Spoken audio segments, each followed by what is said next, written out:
ही इडली कशाची असेल ओळखा बरं.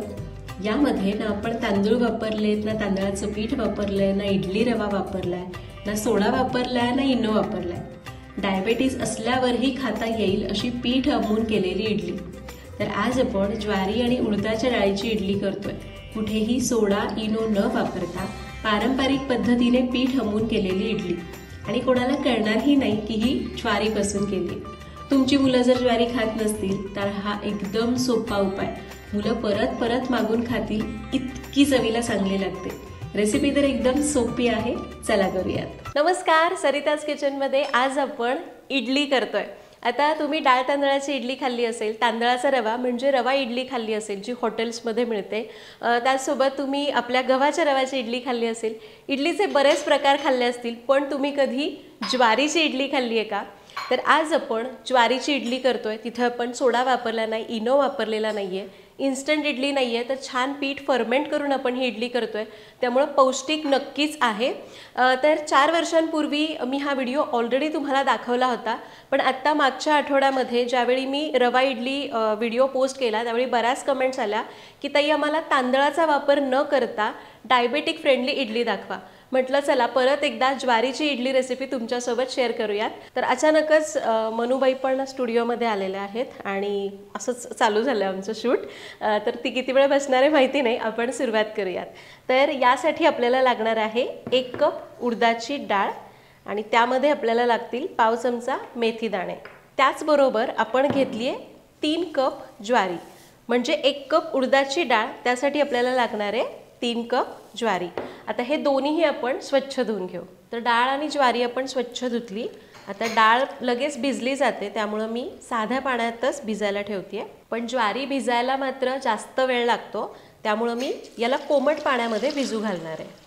तर डाळ आणि ज्वारी आपल्याला स्वच्छ धुवून घ्यायचे आणि याला 6 ते 7 तास भिजत ठेवायचे. तर एक 6 ते 7 तास झालेले आहेत. ज्वारी आणि आपली उडदाची डाळ चांगले भिजलेले आहेत. तर उडदाची डाळ तर अगदी 2-3 तासात भिजते, पण ज्वारी भिजायला जास्त वेळ लागतो. तुम्हाला जर वाटलं की ज्वारी भिजलेली नाही आहे तर अजून थोडा वेळ भिजत ठेवली तरी पण चालेल. एक 10-12 तास भिजली तरी चालते. पण तुम्ही कितीही भिजत ठेवा, ज्वारी अशी वरून जरी कडक वाटत असली, किती पण भिजली तरी वरून अशी थोडीशी कडकच लागते, पण छान वाटली जाते. तर आता आपण या दोन्हीलाही वेगवेगळं वाटून घेऊ. तर आपण डाळ आणि ज्वारी वेगवेगळी अशीच थोडं थोडं पाणी घालून वाटून घेऊयात. तर उडदाची डाळ थोडंसं पाणी घालून वाटून घेतली आहे. याला एका मोठ्या भांड्यामध्ये काढून घ्यायचं आहे. आता ज्वारी वाटून घ्यायची आहे. ज्वारी वाटताना तुम्हाला वाटत असेल की ज्वारी भिजली नाही, तर ओळखायची कशी? थोडीशी एखादी ज्वारी खाऊन बघायची. अशी खायला मऊ लागली की समजायचं आपली ज्वारी व्यवस्थित भिजलेली आहे.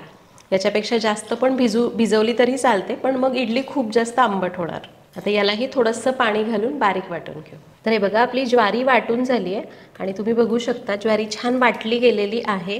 आणि अशी खूप बारीक पिठासारखी वाटायची गरज नाही आहे. हलकी रवाळ ठेवली तरीसुद्धा चालते. आता बऱ्याच जणांना प्रश्न पडतो की ज्वारी वाटली जाते का?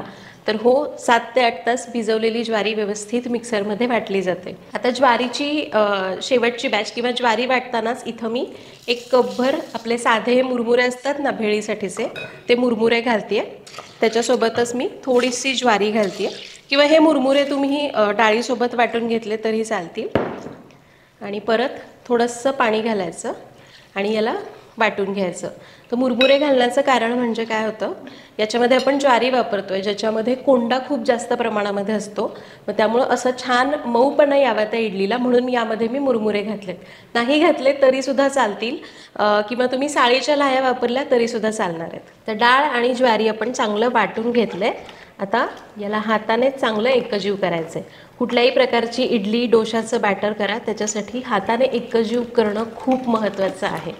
तर एक 2 ते 3 मिनिटं याला चांगलं असं फेटून घ्यायचं आहे. तर याला आपण चांगलं एकजीव करून घेतलं आहे हातानेच. आता याच्यावर झाकण ठेवायचं आहे.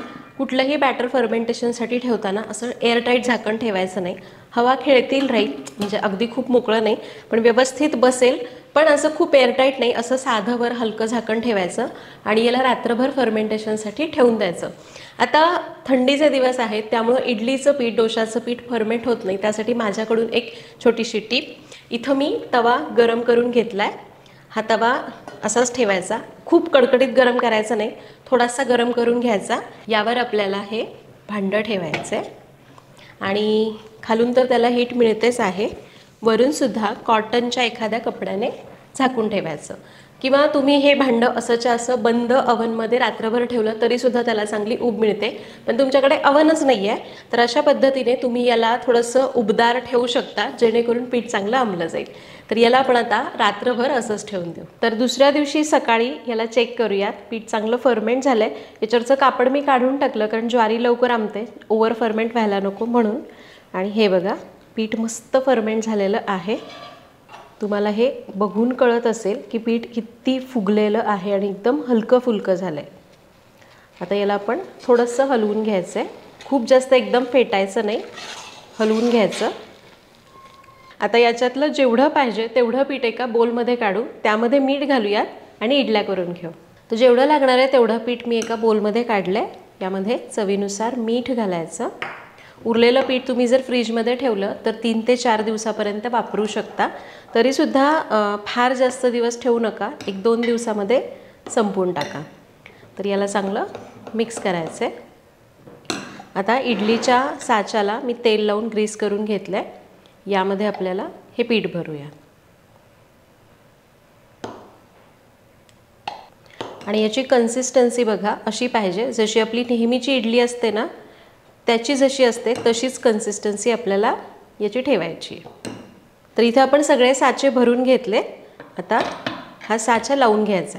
आता मी नेहमी सांगते, साचा लावत असताना हे 3 होल्स देण्याचं कारण म्हणजे ज्यावेळी इडली स्टीम होत असते त्यावेळी जी काही स्टीम तयार होते ती या होल्समधनं बाहेर पडते आणि त्यामुळं त्याचं पाणी होऊन त्या खालच्या इडलीवर पडत नाही आणि खालची इडली ओली होत नाही. त्यामुळं कधीसुद्धा इडलीचा साचा लावत असताना हे 3 होल्स खालच्या इडलीच्या वर येतील असे केले पाहिजेत, अशा पद्धतीने. त्याच्यासाठीच हे होल्स दिलेले असतात आणि बऱ्याच जणांना हे माहिती नाही आहे. तर आपण हा साचा तयार करून घेतलेला आहे. पण एक गोष्ट लक्षात घ्या, जेव्हा आपल्याला इडली अशी छान टम्म फुगलेली पाहिजे असते त्यावेळी पाणी आधीच गरम करून घ्यायचं, म्हणजे मग हळूहळू स्टीम मिळून जर इडली फुगत असेल तर ती थोडीशी चपटी फुगते. पण लगेच अशी छान पटकन स्टीम मिळाली तर इडली अगदी छान अशी गोल फुगून येते. तर इथं मी आधीच पाणी उकळायला ठेवलं होतं. आता याच्यामध्ये हा इडलीचा साचा ठेवायचा आहे आणि याच्यावर झाकून आपली नेहमीची इडली कशी आपण वाफवून घेतो तसं याला 10 ते 12 मिनिटासाठी वाफवून घ्यायचं आहे. तर एक 10 मिनिट झालेली आहेत, याला चेक करूयात. खरं तर 10 मिनिटसुद्धा लागली नाहीत, एक 7 ते 8 मिनिटात इडली तयार झाली. आता याच्यामध्ये मी सुरी किंवा टूथपिक रोवून बघायचं आहे. याचा अर्थ इडली चांगली आतपर्यंत शिजलेली आहे आणि तुम्ही बघू शकता एकदम मस्त टम्म इडली फुगलेली आहे. फक्त ही एकदम पांढरी शुभ्र होत नाही कारण ही ज्वारीची इडली आहे. गॅस बंद करूयात, साचा बाहेर काढायचा आहे आणि थोडीशी कोमट असताना साधारण एक 5 मिनिटांनी इडली साच्यामधनं काढून घ्यायची.